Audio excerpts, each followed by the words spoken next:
Clear વાત છે કે ચૈતરભાઈ વસાવા આમ આદમી પાર્ટીના ધારાસભ્ય કે જંગલના ગેરકાયદેસરના ખેડાણને લઈને એના પર ફોરેસ્ટર ને બિડગાને મારવાના ગુનામાં એમના પર એફઆઈઆર થયેલી છે.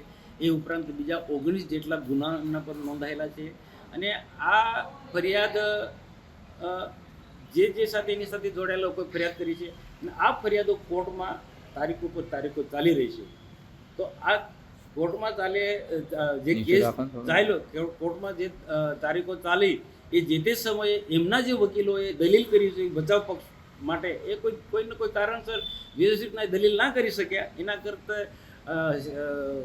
એના કારણે એમને સજા થઈ.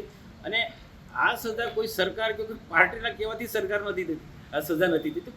કોર્ટ એના જે દલીલો થતી એના પછી એ સજા ફટકારતી હોય છે. તો સેશન કોર્ટ પરથી હાઈકોર્ટમાં ગયા છે. હાઈકોર્ટ પર એમને ભરોસો રાખવો જોઈએ. હાઈકોર્ટ પર ભરોસો રાખવો જોઈએ. આજે બચાવ પક્ષ માટે એમની ઘણી બધી સોશિયલ મીડિયામાં ઘણી બધી મોટી વાતો કરે છે કે અમે દિલ્હીના વકીલો રોક્યા છે, હાઈકોર્ટના વકીલો રોક્યા છે, વિદ્વાન વકીલો. તો એ વિદ્વાન વકીલોને લડવા દો ને. તમારે આ રેલી કાઢવાની કે હસ્તાક્ષર કરવાનું, રાષ્ટ્રપતિને આવેદનપત્ર આપવાનું, આ એક બાજુનો રાજકીય સ્ટન્ટ છે.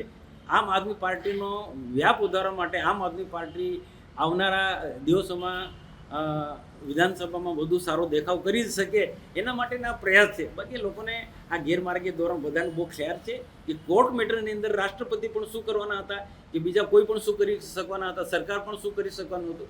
એ કાનૂની મુદ્દો છે. કાનૂની રીતના લડાઈ લડવો જોઈએ. એમની પાસે વિદ્વાન વકીલો છે. સુપ્રીમ કોર્ટના 2 વકીલો રોક્યા છે, રાજ્યના પણ હાઈકોર્ટના પણ સારામાં સારા વકીલો રોક્યા છે. અને ગોપાલ ઇટારિયા જેટલો વિદ્વાન વકીલ એમને બીજે ક્યાં મળવાનો હતો? એને હાથ લેવો જોઈએ ને.